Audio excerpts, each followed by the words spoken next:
Verónica Romero se encontraba en la Capilla Alfonsina, en la Colonia Condesa, esperando el inicio de una conferencia, aquel 19 de septiembre de 2017.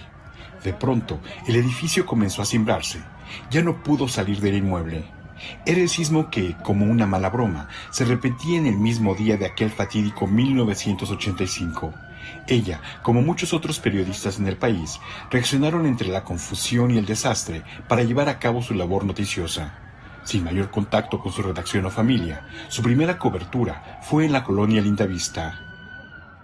Cuando nosotras bajamos del Metrobús, había mucha gente caminando, pero no iban por curiosos, iban por donar cosas e iban muchos voluntarios queriendo ayudar a rescatar a las personas que allí hubiera, ¿no? Y de pronto uno decía que, pues por mi mente pensaba yo, ¿no? Si hubiera sido mi caso, que yo hubiera quedado, por ejemplo, en un derrumbe, pues podrías pensar que gente que no te conoce va a acudir a buscarte. Saray Campech estaba en la Cineteca Nacional. Su compañero camarógrafo la alertó. Lograron salir del estacionamiento y en el último tramo de Miguel Ángel de Quevedo, el conductor de un autobús los acercó a un supermercado de Avenida Tasqueña. Estábamos transmitiendo para el noticiero y en ese momento el movimiento empezó a tronar el domo de la Cineteca Nacional, los coches brincaban del estacionamiento y bueno, fue cuando ya determinamos que era momento de retirarnos y de ponernos en un lugar seguro. El impulso de Ernesto Vargas, al sentir los primeros movimientos en su casa en la Colonia del Valle, fue tomar su cartera y su cámara.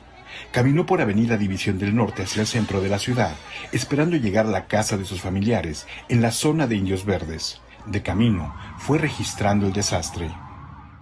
Las caras de las personas, no todos los rostros, las miradas, eso me impactaba, porque de repente veías un montón de miradas, gente llorando, gente con valentía en los ojos, gente con incertidumbre, pues tú también tienes miedo, no sabes ni qué, ¿no? Entonces, las miradas, la gente, eso me impactó mucho, las caras, que podías ver a un payasito, me acuerdo, payasitos de crucero ayudando junto a gente trajeada o junto a chavos jóvenes de la Condesa.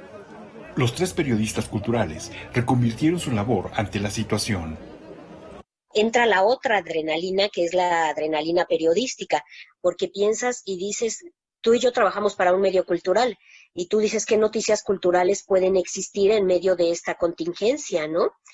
Y te das cuenta que cuando eres reportero puedes pasar a la otra fuente, al otro extremo.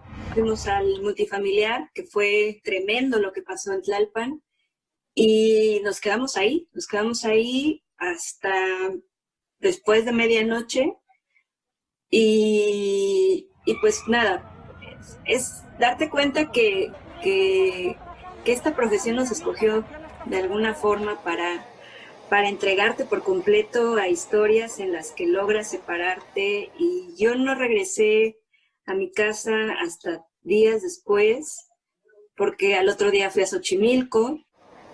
En los días subsecuentes hubo que dar cuenta de la solidaridad que también reconvirtió la actividad de todos los sectores de la sociedad mexicana, incluido el gremio cultural.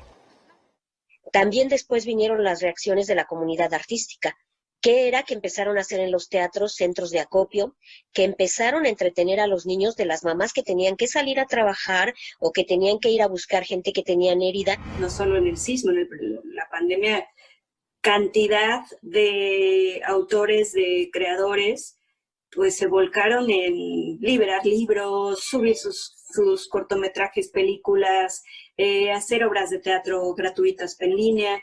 Y en el caso del sismo, como dices, pues eso también era ver cómo se estaban organizando. Y no solo la comunidad cultural, los restauranteros. Entre el miedo y el caos, había que dar cuenta del dolor, de las necesidades, de la solidaridad de una sociedad devastada. Hacer acopio de valor para informar y ayudar.